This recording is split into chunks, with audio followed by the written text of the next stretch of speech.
Hi friends, ಈ ದಿನದ cricket update ಏನು ಹೇಳಬೇಕಂದ್ರೆ ಮೊದಲೇ ಬಾರಿಗೆ ನಮ್ಮ ಅಂಡರ್-19 ವಿಶ್ವಕಪ್ ಭಾರತ ಇವತ್ತು ಜಿಂಬಾಬ್ವೆ ವಿರುದ್ಧ ಕಂಟಿನ್ಯೂ 4ನೇ ಪಂದ್ಯ ಗೆದ್ದಿರುತ್ತದೆ. ಅಜೇಯವಾಗಿ ಇವರ ಗೆಲುವಿನ ಓಟ ಮುಂದುವರೆದಿರುತ್ತದೆ. ಮೊದಲು ಬ್ಯಾಟಿಂಗ್ ಮಾಡಿದ ಭಾರತ 352ಕ್ಕೆ 8 ವಿಕೆಟ್ ಹೋಗಿರುತ್ತದೆ. ಭಾರತ ಪರವಾಗಿ ಸೂರ್ಯವಂಶಿ ಅವರು ಅದ್ಭುತ ಬಿರುಸಿನ ಬ್ಯಾಟಿಂಗ್ ಆಡಿ 30 ಬಾಲಲ್ಲಿ 52 ರನ್ನು, 4 ಸಿಕ್ಸ್ 4 4 ಹೊಡಿತಾರೆ. ಔಟ್ ಆದ ನಂತರ ಮಲ್ಹೋತ್ರಾ ಅವರು 107 ಬಾಲಲ್ಲಿ 109 ರನ್ನು ಬಿಟ್ಟರೆ ಕುಂಡು ಅವರು 61 ರನ್ ನಾಟ್ 61 ರನ್ ಔಟ್ ಆಗ್ತಾರೆ.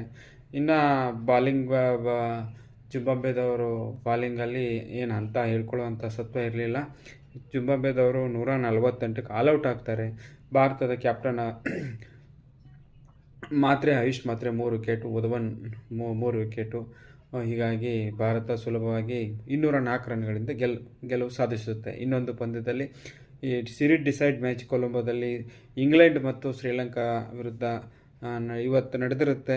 ಇಂಗ್ಲೆಂಡ್ ಅವರು ಮೊದಲು ಬ್ಯಾಟಿಂಗ್ ಮಾಡಿ 357ಕ್ಕೆ ಕೇವಲ 3 ವಿಕೆಟ್ ಪಡೀತಾರೆ. ಈ ಪಂದ್ಯದಲ್ಲಿ ಆದಂಥ ದಾಖಲೆಗಳು: ಜೋ ರೂಟ್ ಅವರು ODIನಲ್ಲಿ ಅವರ 20ನೇ ಶತಕ, ಒಟ್ಟಾರೆ ಅವರ ವೃತ್ತಿ ಜೀವನದ 61ನೇ ಶತಕ ಈ ದಿನ ಅವರು ಹೊಡಿತಾರೆ. ಬೆಥಲ್ ಅವರು 65 ರನ್ ತೆಗೆದರೆ ಈ ಪಂದ್ಯದ ಕೇಂದ್ರಬಿಂದು ಹ್ಯಾರಿ ಬ್ರೂಕ್, ಇಂಗ್ಲೆಂಡ್ ತಂಡದ ನಾಯಕ, ಅವರು ಅತ್ಯಂತ ವೇಗದ ಶತಕ. ಅವರು ಇಂಗ್ಲೆಂಡಲ್ಲಿ 46 ಬಾಲು, 47 ಬಾಲು, ಆಮೇಲೆ 50 ಬಾಲು. ಬಟ್ಲರ್ ಅವ್ರದ್ದು 3 ಫಸ್ಟ್ಗೆ 46, 47, 49 ಬಾಲಲ್ಲಿ 3 ಅತ್ಯಂತ ವೇಗದ ಶತಕ. 50 ಬಾಲಲ್ಲಿ ಮೊಯಿನ್ ಅಲಿ ಅವರು ಹೊಡೆದಿರುತ್ತಾರೆ. ನಂತರ 57 ಬಾಲಲ್ಲಿ ಈ ದಿನ ಶ್ರೀಲಂಕಾ ವಿರುದ್ಧ ಅವರು ಶತಕ ಹೊಡಿತಾರೆ. ಒಟ್ಟಾರೆ ಬ್ರೂಕ್ ಅವರು 66 ಬಾಲಲ್ಲಿ 136 ರನ್ ನಾಟ್ಔಟು, 11 4, 9 ಸಿಕ್ಸು, ಹತ್ತತ್ರ 200 ಸ್ಟ್ರೈಕ್ ರೇಟ್ ಇತ್ತಂತ ಹೇಳ್ಬೇಕಾಗುತ್ತೆ. ಇವತ್ತು ಟರ್ನಿಂಗ್ ಪಾಯಿಂಟ್ ಅವರೇ. ಪಂದ್ಯದ ಸರಣಿ ಗೆಲುವಿನಲ್ಲಿ ಪ್ರಮುಖ ಪಾತ್ರ ವಹಿಸ್ತಾರೆ. ಒಂದು ಹಂತದಲ್ಲಿ ಶ್ರೀಲಂಕಾದವರು ಕೂಡ ಅತ್ಯಂತ T20 ಮಾದರಿಯಲ್ಲೇ ಬ್ಯಾಟಿಂಗ್ ಮಾಡಿರೋ ಅಂತ ಹೇಳಬೇಕು. 304 ರನ್ವರೆಗೂ ಅವರು ಟಾರ್ಗೆಟ್ ಚೇಸ್ ಮಾಡ್ಕೊತ ಹೋದರು. ಬಟ್ ಅದರಲ್ಲಿ ಒಬ್ಬರೇ ನಿಶಂಕ್ ಅವರು 25 ಬಾಲಲ್ಲಿ 50 ರನ್ ತೆಗೆದ್ರು, ಔಟ್ ಆದರು.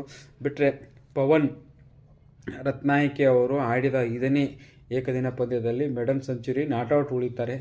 ಬಟ್ ಮಿಕ್ಕವರು ಅಂಥ ಕಾಂಟ್ರಿಬ್ಯೂಷನ್ ಕೊಟ್ಟರು, ಗೆಲುವಿನಲ್ಲಿ ಪರಿವರ್ತನೆ ಮಾಡೋಕ್ಕೆ ಆಗಲಿಲ್ಲ. ಇನ್ನು ನಮ್ಮ ಮಹಿಳಾ WPL ಪಂದ್ಯದಲ್ಲಿ GT ಅವರು 174ಕ್ಕೆ 9 ವಿಕೆಟು ಮೊದಲು ಬ್ಯಾಟಿಂಗ್ ಮಾಡಿರ್ತಾರೆ.